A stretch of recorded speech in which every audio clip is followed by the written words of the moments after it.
Hello dear students, कैसे हैं सभी। आई होप आप सभी लोग बहुत बढ़िया होंगे। बच्चों, आज हम एक बहुत इम्पॉर्टेंट टॉपिक पर डिस्कशन करने वाले हैं और ये इम्पॉर्टेंट टॉपिक है अल्टरनेटिंग करंट। ओके, सो आज के वीडियो में हम कॉन्सेप्ट्स और फॉर्मूलेस समझेंगे। ठीक है, कैसे न्यूमेरिकल्स को सॉल्व किया जाता है, कौन से फॉर्मूलेस इंपॉर्टेंट है, ये सभी कुछ। ठीक है, नेक्स्ट वीडियो जो बनेगा उसमें हम आपको अल्टरनेटिंग करंट के न्यूमेरिकल्स भी सॉल्व करके बताएंगे। ठीक है, बट सबसे पहले आप कॉन्सेप्ट्स और फॉर्मूले समझ लीजिए और इनको अपनी कॉपी या डायरी में अच्छे से लिख लेना। ठीक है, चलिए आगे चलते हैं।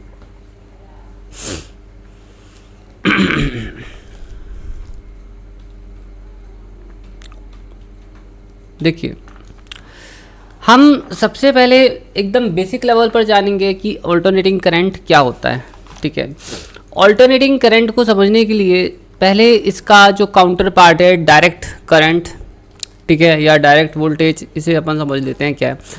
आपने अपने घर में बैटरीज वगैरह तो डेफिनेटली देखी ही होंगी। टॉर्च में जो बैटरीज पड़ती है उनमें एक तरफ होता है प्लस, एक तरफ होता है माइनस। ठीक है, जब हम इससे करंट लेते हैं,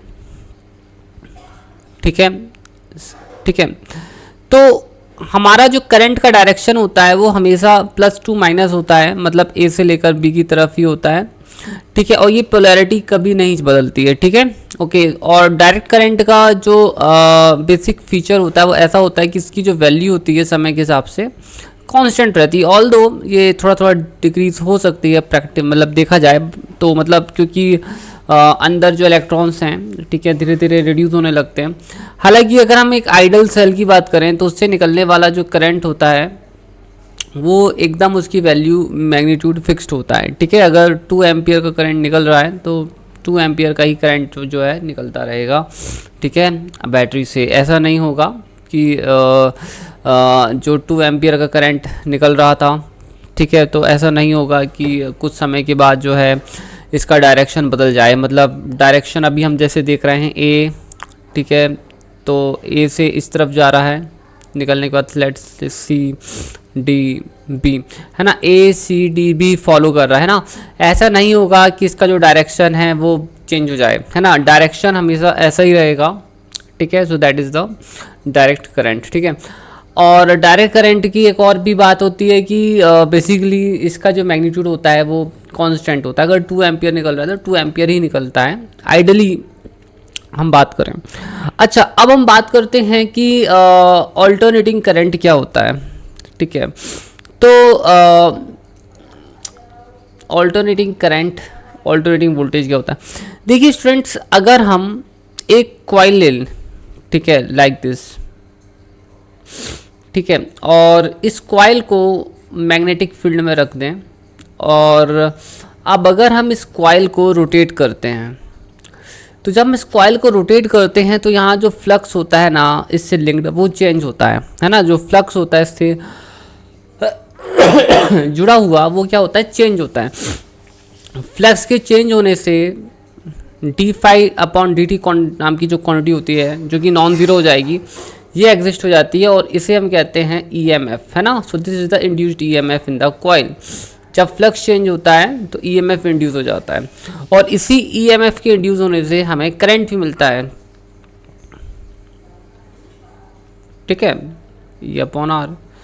तो दरअसल अल्टरनेटिंग करंट की का जो बेसिक पॉइंट है कि कहाँ से स्टार्ट होता है, वो होता है यहाँ से। जब हम किसी कॉइल को मैग्नेटिक फील्ड में रोटेट करते हैं सो उस कॉइल में EMF जनरेट होता है जिससे हमें करंट मिलता है।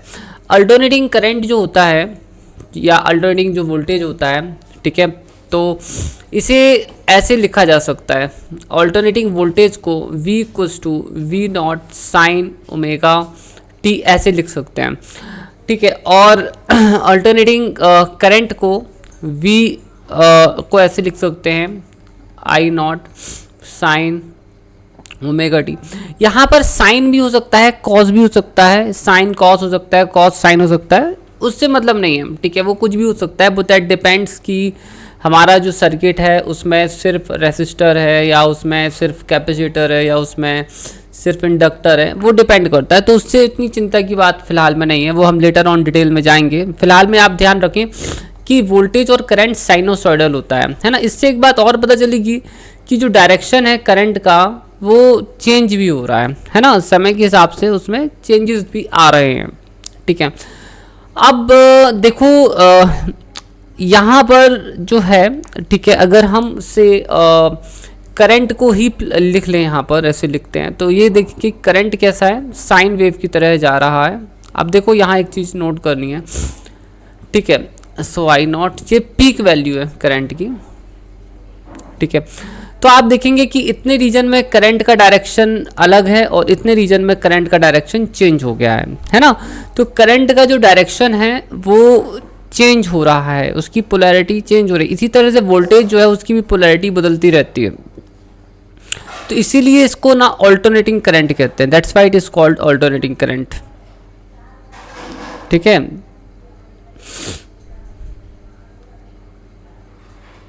ठीक है, that's why it is called alternating current. ठीक है, तो यहाँ पर जो है एक क्वांटिटी दिखेगी आपको omega. Omega is the frequency of the alternating current और वोल्टेज, और हम इससे टाइम पीरियड पता लगा सकते हैं। तो टाइम पीरियड इक्वल होता है 2 पाई अपॉन ओमेगा, मतलब एक कंप्लीट साइकिल करने में कितना टाइम लगता है, दैट इज कॉल्ड, ठीक है, T, that is equal to है 2 पाई अपॉन ओमेगा। ठीक है, सो एक कंप्लीट साइकिल का जो टाइम पीरियड है वो होता है इतना, और एक कंप्लीट साइकिल इसे कहते हैं, ये ऐसे ऐसे जाने में, ठीक है, यहाँ तक जब पहुँच जाता है तो जैसे मतलब एक साइन वेव की एक कंप्लीट साइकिल होती है, उसी को कहते हैं। ठीक है, ओके, तो मेरे ख्याल से things are now quite clear to you. ठीक है, ये बहुत ही बेसिक चीज़ें हैं जो मैंने अभी आपको बताई हैं। अब स्टूडेंट देखो, ऑल्टरनेटिंग करंट में मेन पॉइंट ये है कि जो ऑल्टरनेटिंग वोल्टेज होता है V equals to V naught sine या कॉस ओमेगा टी ऐसे लिखा जा सकता है, और अल्टरनेटिंग करंट को ऐसे लिख सकते हैं, साइन या कॉस के फॉर्म में लिखा जा सकता है। ठीक है, ये जो है this is the instantaneous voltage और इंस्टेंटेनियस करंट, ये पीक वैल्यू कहलाती है वोल्टेज की। ठीक है, ये पीक वैल्यू होती है करंट की। ओमेगा एंगुलर फ्रिक्वेंसी होती है।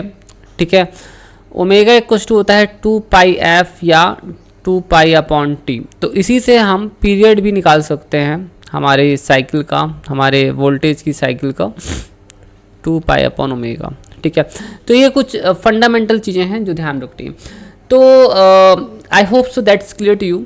बच्चों, एसी करंट को डायरेक्ट करंट में कन्वर्ट किया जा सकता है, ठीक है, बाय यूजिंग रेक्टिफायर्स, और डायरेक्ट करंट को एसी में कन्वर्ट किया जा सकता है बाय यूजिंग ऑसिलेटर सर्किट्स। ठीक है, सो it can be converted, and actually में सर्किट्स में इनका यूज़ होता भी है, बट फिलहाल में हम उनकी डिटेल्स में नहीं जाएंगे।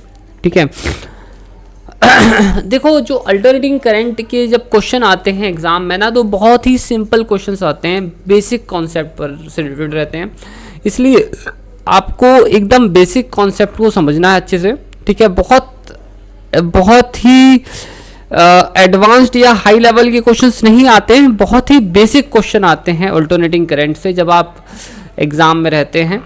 ठीक है, जैसे अगर आप पीजीटी या नीट जैसे एग्ज़ाम दे रहे हैं, तो मैं बता दूं आपको कि एकदम सिंपल और बेसिक लेवल के क्वेश्चन आते हैं, बट बच्चे वही क्वेश्चन इसलिए नहीं कर पाते हैं वो उतने सिंपल क्वेश्चन, क्योंकि उनके बेसिक कॉन्सेप्ट क्लियर नहीं होते हैं। तो मैं एकदम बेसिक कॉन्सेप्ट ही बता रहा हूँ आपको। ठीक है, इवन अगर आप नेट की भी तैयारी कर रहे हैं तो आपको ये बेसिक कॉन्सेप्ट जब तक पता नहीं होंगे तब तक आप एडवांस्ड क्वेश्चन नहीं सॉल्व कर पाएंगे। ठीक है, अब चलो अपन आगे चलते हैं।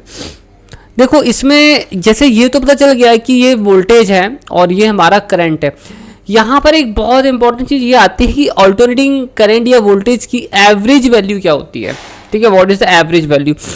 तो बहुत इजी है, मैं ट्रिक से बता दूंगा। दो तरीके हैं एवरेज वैल्यू फाइंड करने के, एक तो इंटीग्रेशन है और दूसरा ट्रिक है। तो हम ट्रिक से आपको बताएंगे, तो ट्रिक के लिए कुछ चीज़ें याद रखनी पड़ती हैं। तो सबसे पहले ट्रिक पर बात कर लेते हैं।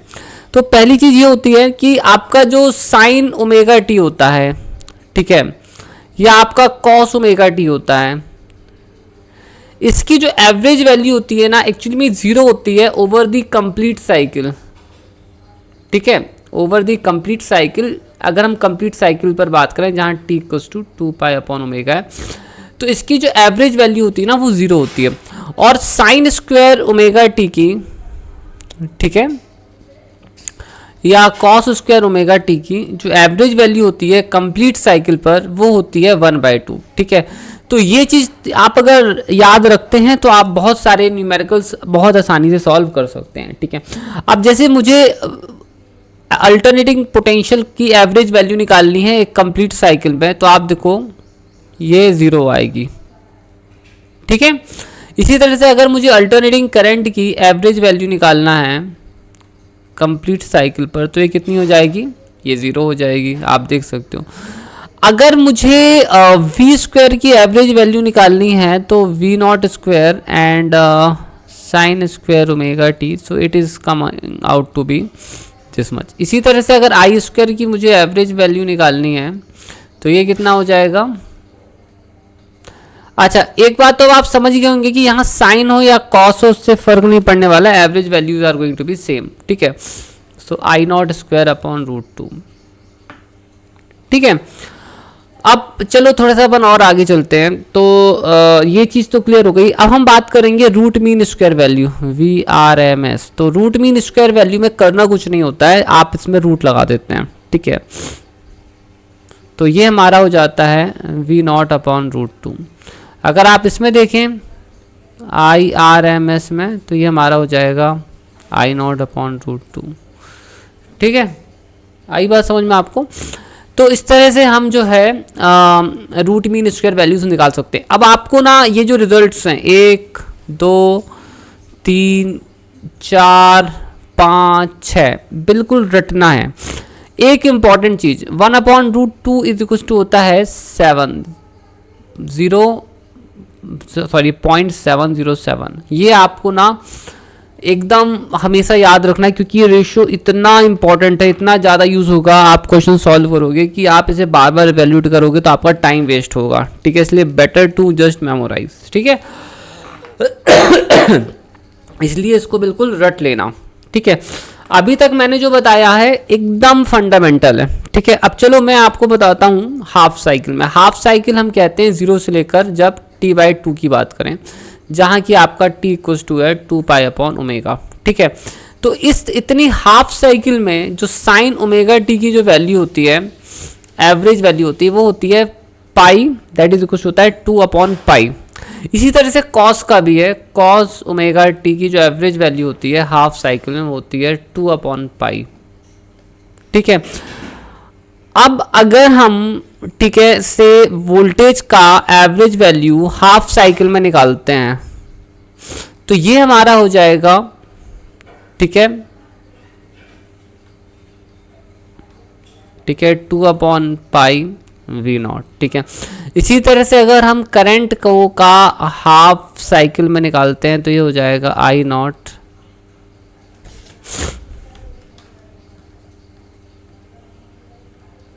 ठीक है, 2/π, ठीक है। ये अब आपको ध्यान रखना है कि ये हाफ साइकिल के लिए है, ठीक है। What is this is for half cycle, ठीक है। बहुत सारे बच्चे इसमें गलती करते हैं। नेक्स्ट पॉइंट पर हम आ जाते हैं सर्किट्स पर, ठीक है। सर्किट्स मतलब एसी सर्किट्स पर आएंगे। अब देखो बच्चों, नॉर्मल सर्किट्स वगैरह तो हमने काफ़ी पढ़े हुए हैं, आप नहीं पढ़े हुए हैं, ठीक है। बट एसी सर्किट्स आज थोड़े से डिफरेंट होते हैं, ठीक है। तो ये डिफ़िकल्ट नहीं है, बस थोड़ा सा डिफरेंट होते हैं। तो देखो यहाँ पर ना फेस आ जाता है, बताता हूँ कैसे आता है, क्या आता है, बस आप याद रखना, ठीक है। हम ज़्यादा डिटेल्स या डेरिवेशन पर नहीं जाएंगे, क्योंकि अगर आपको न्यूमेरिकल सॉल्व करना है तो ये कॉन्सेप्ट डायरेक्ट अप्लाई करने होते हैं। आप डेरिवेशन में जाओगे तो फंसते जाओगे, ठीक है। तो सबसे पहले हम जाएंगे कि अगर हमारे एसी वोल्टेज हमने दिया है और हमारे पास सिर्फ और सिर्फ क्या है, रेसिस्टर है। हमारे सर्किट में अगर सिर्फ और सिर्फ रेसिस्टर है, ठीक है, और हमने एसी वोल्टेज दिया है V equals to V0 sine omega t, है ना। तो हमारा करंट कितना होगा, तो बच्चों इस वाले केस में हमारा जो वोल्टेज होता है V0 इक्वल्स टू होता है I0, ठीक है, I0 R, ठीक है, ध्यान रखना, ठीक है। इस केस में हमारा एक ही कंपोनेंट है, दैट इज रेजिस्टेंस। और जब हमारा रेजिस्टेंस होता है इसी सर्किट में, तो हमारा जो R होता है, ठीक है, सॉरी, हमारा जो V होता है, ठीक है, और I जो होता है वो सेम फेज में होते हैं, they are in same phase, ये एक ही फेज में होते हैं। तो इसमें हमारा V और करंट, वोल्टेज और करंट एक ही फेज में होते हैं। कुल मिलाकर दोनों के बीच में कोई फेज डिफरेंस नहीं होता है, ठीक है। तो हम V equals to V naught sine omega t अगर लिख रहे हैं तो हम लिखेंगे I equals to I naught sine omega t. आप देख सकते हैं कि दोनों के बीच में कोई भी फेज डिफरेंस नहीं है, ठीक है। ये चीज़ आपको ध्यान रखनी है आगे के लिए, ठीक है। This is something you have to keep in mind. हम ज़्यादा डिटेल्स में नहीं जा रहे हैं, डेरिवेशन बहुत इजी है, we are not going into the derivation, you have to keep in mind, ठीक है। दूसरा आते हैं, जब हमारे पास जो है कैपेसिटर होता है, सिर्फ capacitor, only capacitor, only capacitor, अगर हमारे सर्किट में सिर्फ कैपेसिटर है और कुछ भी नहीं है, ठीक है, that means it is like this,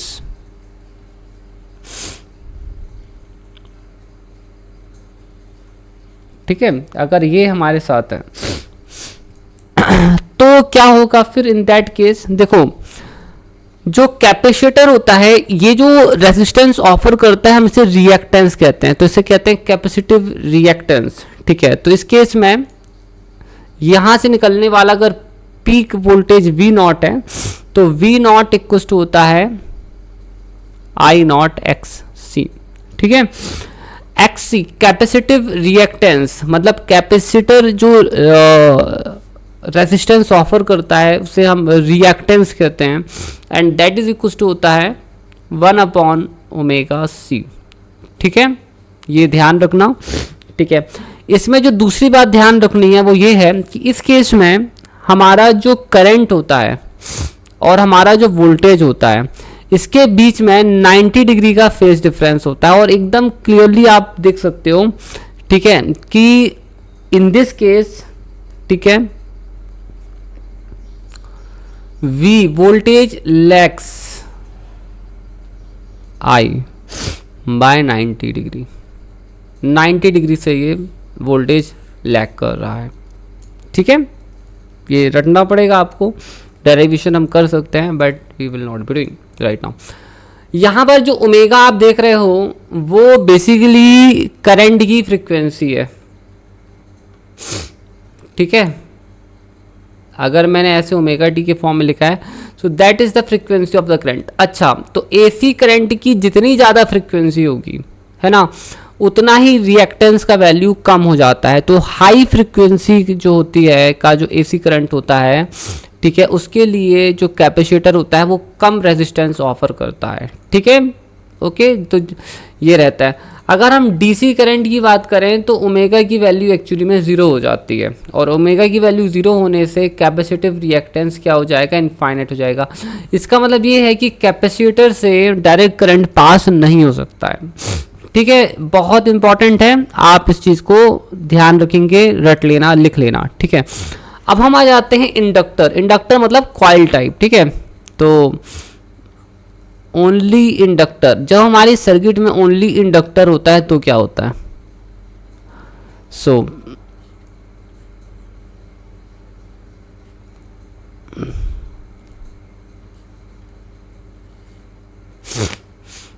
ये हमारा पीक वोल्टेज है, तो ये होता है। तो इंडक्टर जो होता है, जो रेजिस्टेंस ऑफर करता है, हम उसे इंडक्टिव रिएक्टेंस कहते हैं, XL कहते हैं, and V naught equal to होता है I नॉट, ठीक है, XL, ठीक है। जो इंडक्टिव रिएक्टेंस होता है XL, इसकी वैल्यू होती है ओमेगा L। इसका मतलब ये होता है कि जितना ज़्यादा हाई फ्रिक्वेंसी का करंट हम यूज़ करेंगे, ठीक है, जितना ज़्यादा हाई फ्रिक्वेंसी का करंट हम यूज़ करेंगे उतना ही ज़्यादा इंडक्टर जो है रेजिस्टेंस ऑफर करता है, ठीक है। तो ये पॉइंट है, ठीक है, इसको ध्यान रखना। अगर हम बात करते हैं फेज डिफरेंस की, तो इसमें जो इंडक्टर होता है VL, ठीक है, में जो वोल्टेज होता है वो जो करंट होता है, तो यहाँ पर 90 डिग्री का फेस होता है, ठीक है। और इस केस में, ठीक है, जो वोल्टेज होता है वो लीड करता है करंट को, इट लीड्स द करंट, है ना। इंडक्टिव सर्किट में, प्योरली इंडक्टिव सर्किट में V जो है लीड करता है करंट को बाय 90 डिग्री फेस, ठीक है।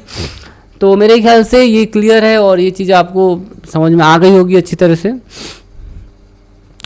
एक इम्पॉर्टेंट पॉइंट है, अगर हम डीसी करंट की बात करें, अगर हम क्या होगा कि अगर हम डीसी करंट को बात करें, तो डीसी करंट में ओमेगा की वैल्यू 0 है तो एक्सएल 0 जाएगा, मतलब इंडक्टर डीसी करंट को पास कर देगा, कोई भी रेजिस्टेंस नहीं शो करेगा डीसी करंट को, ठीक है। तो डीसी करंट इंडक्टर से पास हो सकता है बट कैपेसिटर से पास नहीं हो सकता है, ठीक है। अब चलिए बच्चों हम बात करेंगे नेक्स्ट इंपॉर्टेंट सर्किट में, जिसे हम कहते हैं series LR circuit. Series LR circuit,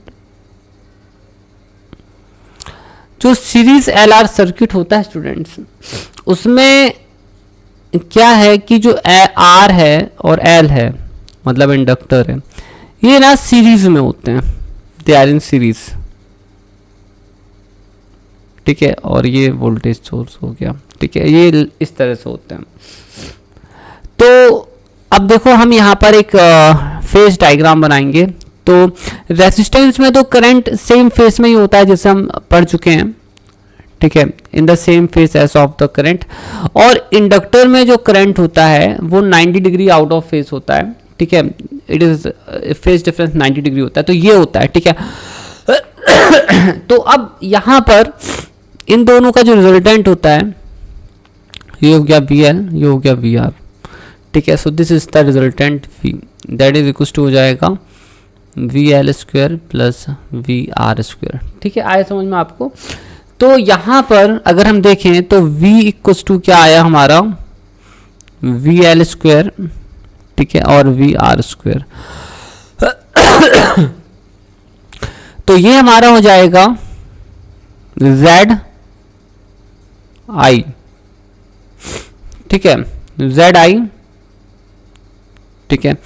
ये हमारा हो जाएगा I XL का स्क्वायर, ये हो जाएगा IR का ऊपर होल स्क्वायर। तो ये जो क्वांटिटी हमें मिलेगी Z, this is called impedance, ठीक है। तो हम इसे कहते हैं इम्पीडेंस ऑफ द सर्किट। तो जब एक से ज़्यादा एलिमेंट्स सर्किट्स में प्रेजेंट होते हैं, ठीक है, ओके, जैसे रेजिस्टेंस, इंडक्टेंस, तो अल्टरनेटिंग सर्किट्स में हम उसे इम्पीडेंस कहते हैं, रेजिस्टेंस नहीं कहते हैं, इम्पीडेंस कहते हैं, ठीक है। तो ये आपका फॉर्मूला है। यहाँ जो ये फेस है ना, रिजल्टेंट वोल्टेज और करंट के बीच में जो फेस है, ठीक है, उसे निकाला जा सकता है बाय यूजिंग tan phi। तो tan phi equals to simply VL upon VR हो जाएगा। इनकी वैल्यू रखने से ये हो जाएगा XL अपॉन, ठीक है, R, ठीक है। आप cos phi भी रख सकते हैं। तो cos phi की जो वैल्यू है अगर आप सॉल्व करेंगे, so it is going to be VR upon V। तो इसे डिटेल में अगर हम सॉल्व करें, so it will simply come out to be R upon Z, ठीक है। वैल्यूज अगर हम पुट कर दें तो R अपॉन Z। तो ये ध्यान रखना है। इसे दरअसल पावर फैक्टर कहते हैं, जो कि हम बाद में समझेंगे क्यों कहते हैं, ठीक है। That is the power factor which is very important thing, बहुत बार एग्जाम में से निकालने के लिए आता है, ठीक है। अब हम थोड़ी सा बच्चों और आगे चलते हैं सीरीज CR सर्किट की तरफ। सीरीज CR सर्किट, देखो जो सीरीज CR सर्किट है, ठीक है, उसमें एक रेजिस्टर होता है और एक कैपेसिटर होता है, ठीक है, जो कि अल्टरनेटिंग सोर्स से जुड़े हुए होते हैं इस तरह से। ये हो गया R, ये हो गया C। इसमें स्टूडेंट्स क्या होता है, ये बहुत इजी है, जैसे हमने पहले वाला किया था। जैसे कि मैं आपसे बता चुका हूँ, देखो रेजिस्टेंस में तो जो वोल्टेज होता है और जो करंट होता है वो एक ही फेस में होते हैं, बट कैपेसिटर में जो वोल्टेज होता है वो करंट से 90 डिग्री फेज डिफरेंस में होता है और वोल्टेज पीछे चलता है, वोल्टेज लैग्स, ठीक है। So this is VC। इन दोनों का रिजल्टेंट देखा जाए तो ये हो जाएगा V and this is VC, ठीक है। तो by Pythagoras theorem we can simply write it like this, ठीक है। The magnitude of VS VC square plus VR square, ठीक है। ये हो जाएगा IZ, जैसे कि मैंने पहले लिखा था, ये हो जाएगा IX C whole square plus IXR का होल स्क्वायर, और ये हो जाएगा Z equals to root over XC का स्क्वायर प्लस, ठीक है, लाइक दिस, ठीक है। सॉरी XR लिख दिया, दैट इज सिंपली R, ठीक है। तो ये हो गया। अब देखो यहाँ पर ये जो एंगल है फाई, फेज डिफरेंस है करंट और रिजल्टेंट वोल्टेज के बीच में, सो tan फाई इक्वल्स टू है VC अपॉन VR, जो कि सिंपली हो जाएगा आपका XC अपॉन R। XC मैं आपको पहले ही बता चुका हूँ 1 अपॉन ओमेगा C होता है, और जो पावर फैक्टर है cos फाई वो हमारा हो जाएगा R अपॉन Z। अगर आप सॉल्व करेंगे तो ये इतना आ जाएगा बहुत ही आसानी से, ठीक है। So it's very easy. ये चीज़ें आपको याद रखनी है, बहुत ज़्यादा यूज़ होंगी, ठीक है। This will be used to much. मैं यहाँ पर ये बता दूँ कि voltage across resistor is equals to आपका IR है, voltage across capacitor equals to है IXC, ठीक है। पीछे भी बहुत इजी था, यहाँ पर जो वोल्टेज है, ठीक है, I, ठीक है, R, यहाँ पर जो वोल्टेज है दैट इज़ IXL, ठीक है। सो ये एग्ज़ाम्स में यूज़ होती हैं, ठीक है, आप इन्हें नोट कर लेना, ठीक है। अब चलो मैं आगे चलता हूँ। स्टूडेंट्स, अब हम सीरीज LCR सर्किट पर बात करने वाले हैं। Series LCR circuit. Series LCR circuit में क्या होता है, इंडक्टर, कैपेसिटर और रेसिस्टर ये सीरीज में रहते हैं, ठीक है। बच्चों बिल्कुल भी कठिन नहीं है, ठीक है, so you don't have to worry. देखो जो इंडक्टर होता है ये L हो गया, ये कैपेसिटर हो गया, रेसिस्टर हो गया। इसमें जो वोल्टेज होता है VL, ठीक है, ये लीड करता है, ठीक है। इसमें जो वोल्टेज होता है वो लैग करता है, इसमें जो वोल्टेज होता है वो इन फेस होता है करंट के, ठीक है। तो हम इन सभी को ड्रॉ कर लेते हैं, ठीक है। So this is VL, VC and VR। So it can be written like this now, ठीक है। अगर हम इन दोनों का डिफरेंस देख लें, इसकी वैल्यू बेसिकली कम होती है, इसकी वैल्यू हो सकता है ज़्यादा हो, ठीक है। So it depends also, but let me just right it here. तो ये हमारा हो गया से इन दोनों का जो डिफरेंस है, रिजल्टेंट है, वो हो जाएगा VL minus VC, this is VR, ठीक है। तो ये ऐसा हो जाएगा, ठीक है।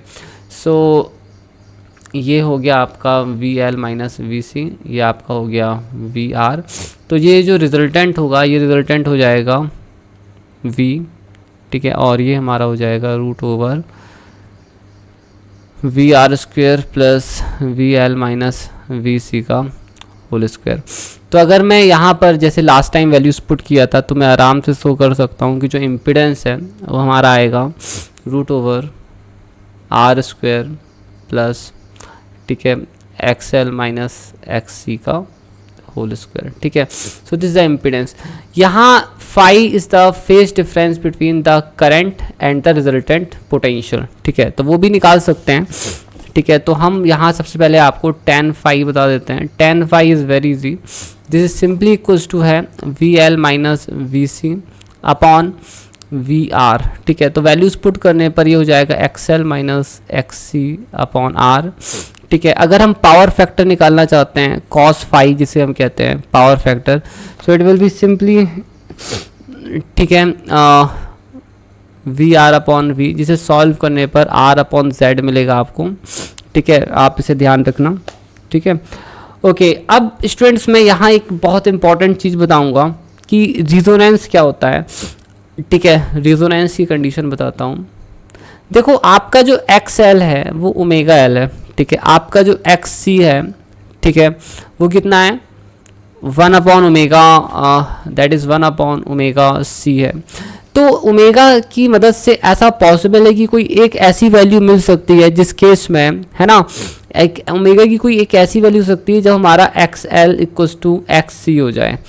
अगर हमारा X L equals to X C हो जाएगा तो इस केस में हमारा इम्पिडेंस क्या हो जाएगा, मिनिमम हो जाएगा, है ना, इट विल बिकम मिनिमम। और जब इम्पिडेंस मिनिमम हो जाएगा तो करंट क्या हो जाएगा, मैक्सिमम हो जाएगा, तो उसे रिजोनेंस कहते हैं। तो अगर हम X L equals to X C कर दें, मतलब omega L equals to 1 upon omega C कर दें, तो हमें रिजोनेंस फ्रिक्वेंसी मिल जाएगी, ओमेगा नॉट कहते हैं इसे, 1 अपॉन एल सी।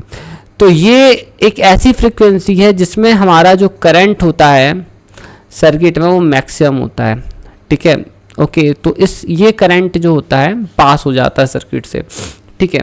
सो हमारा जो LCR सर्किट है, ठीक है, सो इसे हम एक एक्सेप्टर सर्किट बना सकते हैं अगर हमारा फ्रिक्वेंसी, तो हम इसे एक्सेप्टर सर्किट बना सकते हैं अगर हमारा जो फ्रिक्वेंसी है अल्टरनेटिंग करंट का, ठीक है, अगर वो इतना होता है तो वो करंट आसानी से सर्किट में पास हो जाएगा, ठीक है। अगर नहीं है तो वो नहीं हो पाएगा, ठीक है। So this circuit will behave like an acceptor circuit if the frequency of the AC supply is equals to this frequency, ठीक है। ओके, सो ध्यान रखना है बस, ठीक है।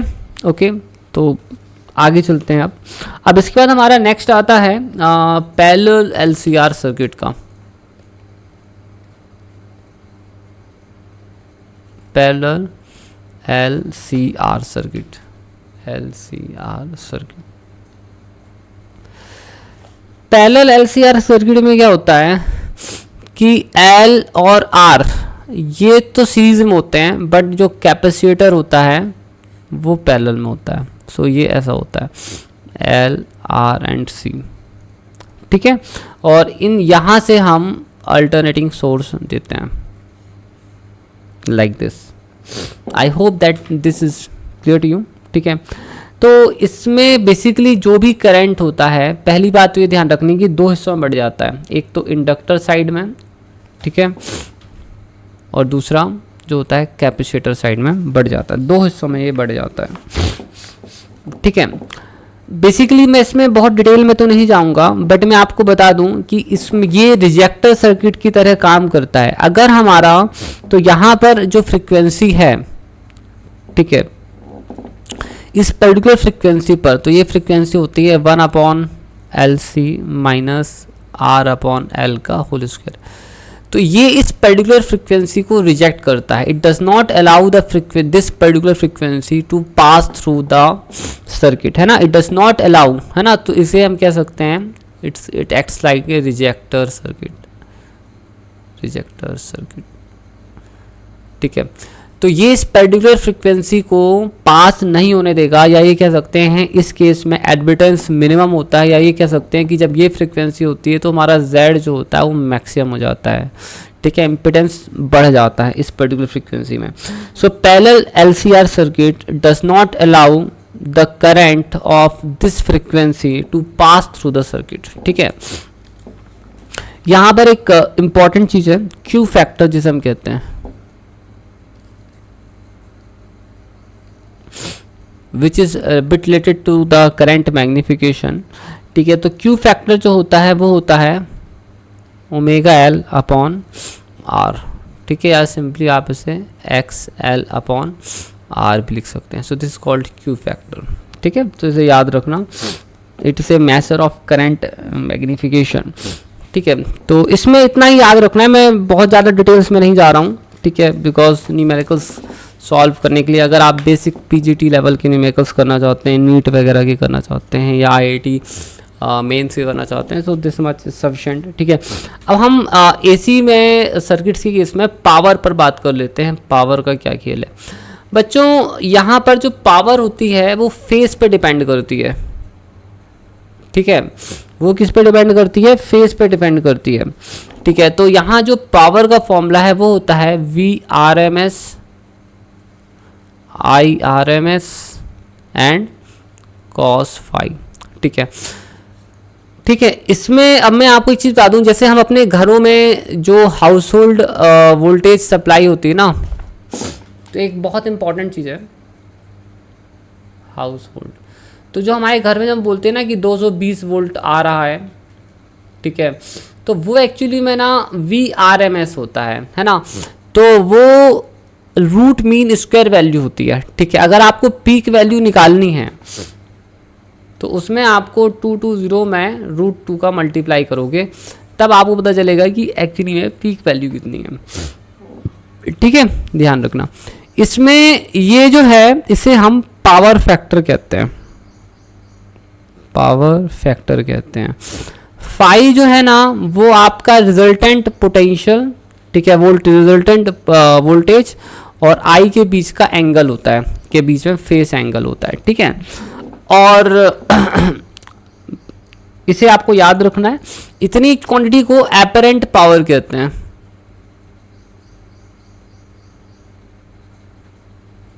ठीक है, and this is called true power.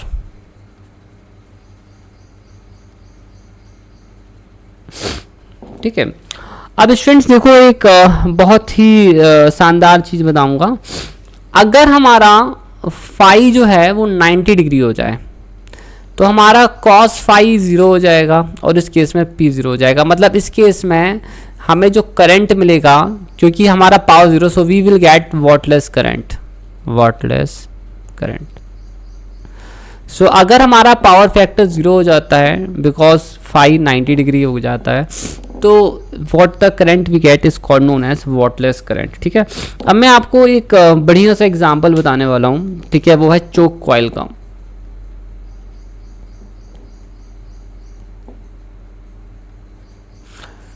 ठीक है, देखो चोक कॉइल बेसिकली एक LR सर्किट होता है।